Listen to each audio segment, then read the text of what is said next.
Les résolutions formulées hier par le FFKM ne seront pas faciles à appliquer, selon l'association Justice et Paix. La mouvance Ravalomanana reconnaît que la libération de Marc Ravalomanana constitue une solution politique et non une solution pour le pays.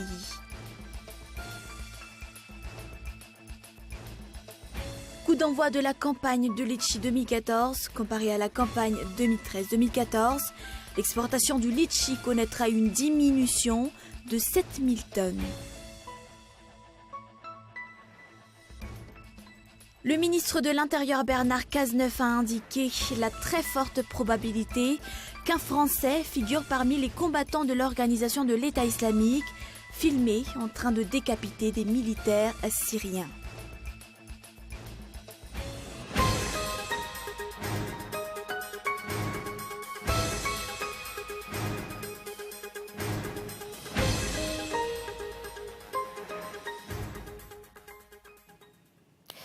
Bonsoir, nouvelle semaine, nouvelle édition du journal sur Cool TV. Bienvenue à tous. Les résolutions formulées hier par le FFKM ne seront pas faciles à appliquer selon l'association Justice et Paix. Le FFKM ou Conseil chrétien des églises insiste sur la repentance, la vérité et la réconciliation. La mouvance Ravalomanana reconnaît que la libération de Marc Ravalomanana constitue une solution politique et non une solution pour le pays. Et je n'y la page. La Ravalomanana est la seule à s'être abstenue de faire une déclaration à l'issue de la messe inaugurale initiée par la FFKM hier au temple FGKM de Mahamassen. Le parti team marche sur des œufs. Leur dirigeant est actuellement en résidence surveillée. Son affaire semble pour le moment ne pas être prioritaire. Mamtina Ravelnanous, député élu sous les couleurs du team, reconnaît d'ailleurs que la libération de Marc Ravalomanana ne résoudra point les problèmes du pays. Ce n'est qu'une solution politique, explique-t-il. Le Conseil chrétien des églises sur la repentance, la vérité et la réconciliation, mais à culpa. Mais quel tort ces anciens dirigeants et politiciens doivent-ils reconnaître? C'est la question qui se pose. Aucun dirigeant n'a reconnu ses erreurs dans l'histoire de Madagascar et ce n'est pas demain que cela va changer, reconnaît le père Alain Thierry Raharson, secrétaire général de Justice et Paix. Cet après-midi, les membres du FFKM se sont réunis à l'écart Faravouitch, toujours dans le cadre de la réconciliation nationale. On attend les résolutions. Elles viendront s'ajouter aux résolutions proposées depuis 2009 pour une sortie de crise, mais qui, au final, se sont soldées par des échecs. Quelle nouvelle forme arborera la réconciliation? La question n'a pas encore trouvé de réponse. Le Premier ministre Kool Roger est-il toujours crédible à l'Assemblée nationale? Après l'affaire de motion de censure au début de cette session ordinaire, les parlementaires MAPAR mettent le Premier ministre au défi d'un vote de confiance. Un remaniement gouvernemental serait donc évoqué à Mazoarif. Reportage. C'est une série noire pour le chef de l'exécutif.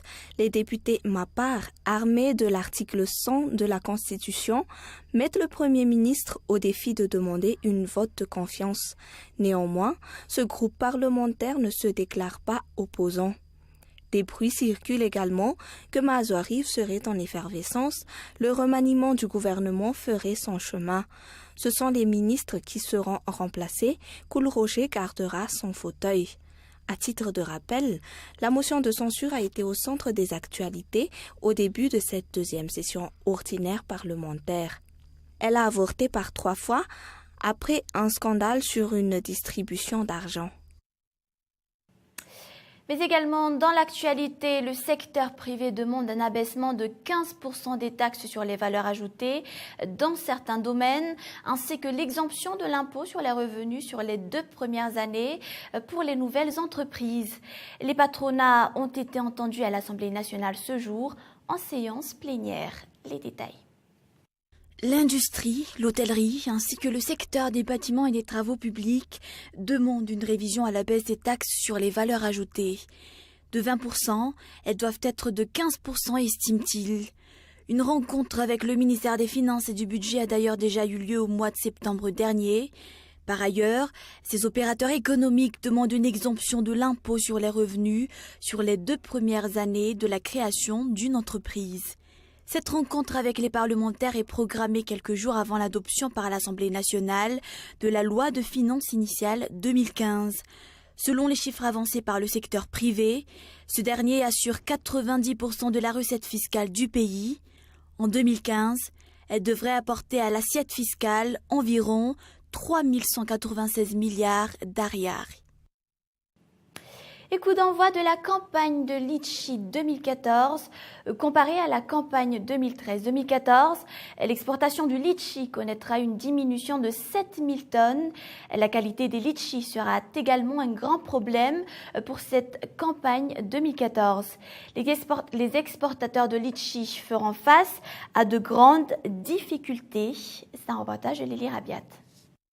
Si 18 000 tonnes de litchi étaient prévues pour l'exportation 2014-2015 vers l'Europe, le COMESA, le COI et le SADC, seules 10 000 tonnes pourraient être collectées.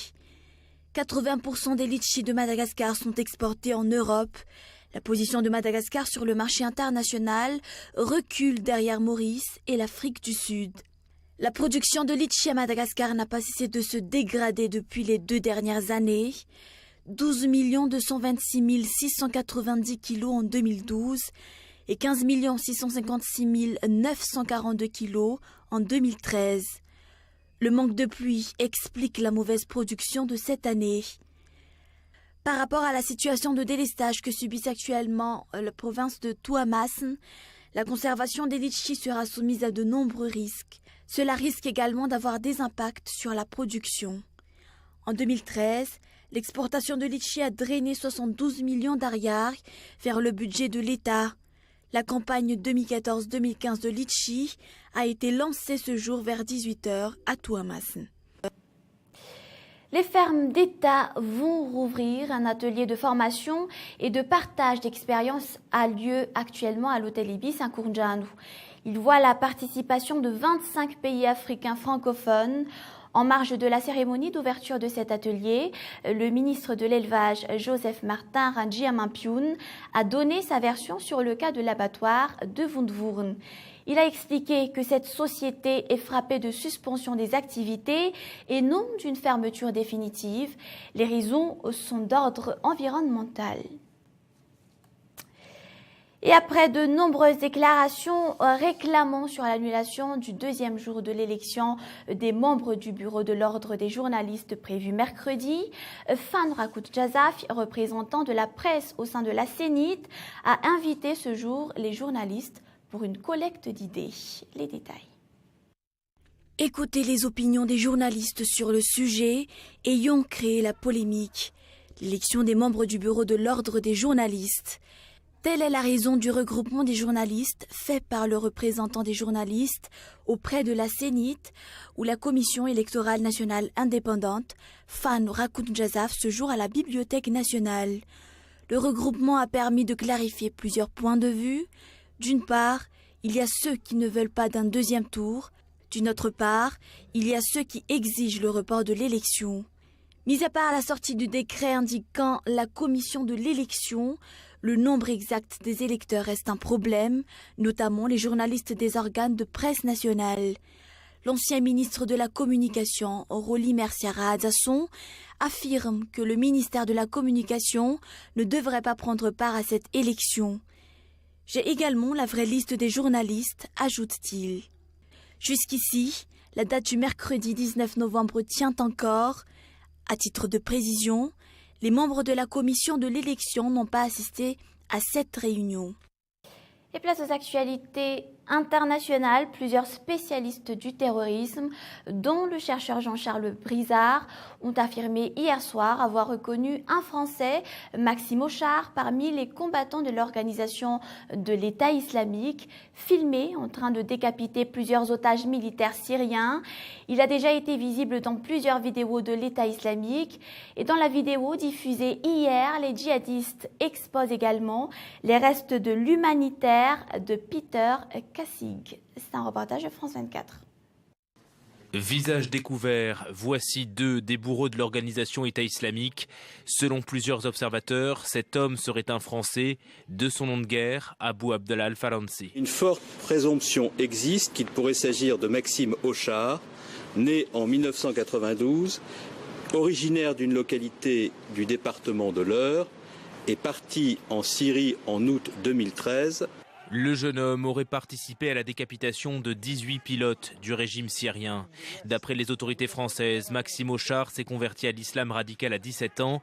Il s'est ensuite envolé en Mauritanie avant de rejoindre les djihadistes en Syrie en 2013. Maxime Auchard ne serait donc pas un cas isolé. Des vérifications sont actuellement en cours pour déterminer si un deuxième Français figure parmi les bourreaux de l'EI.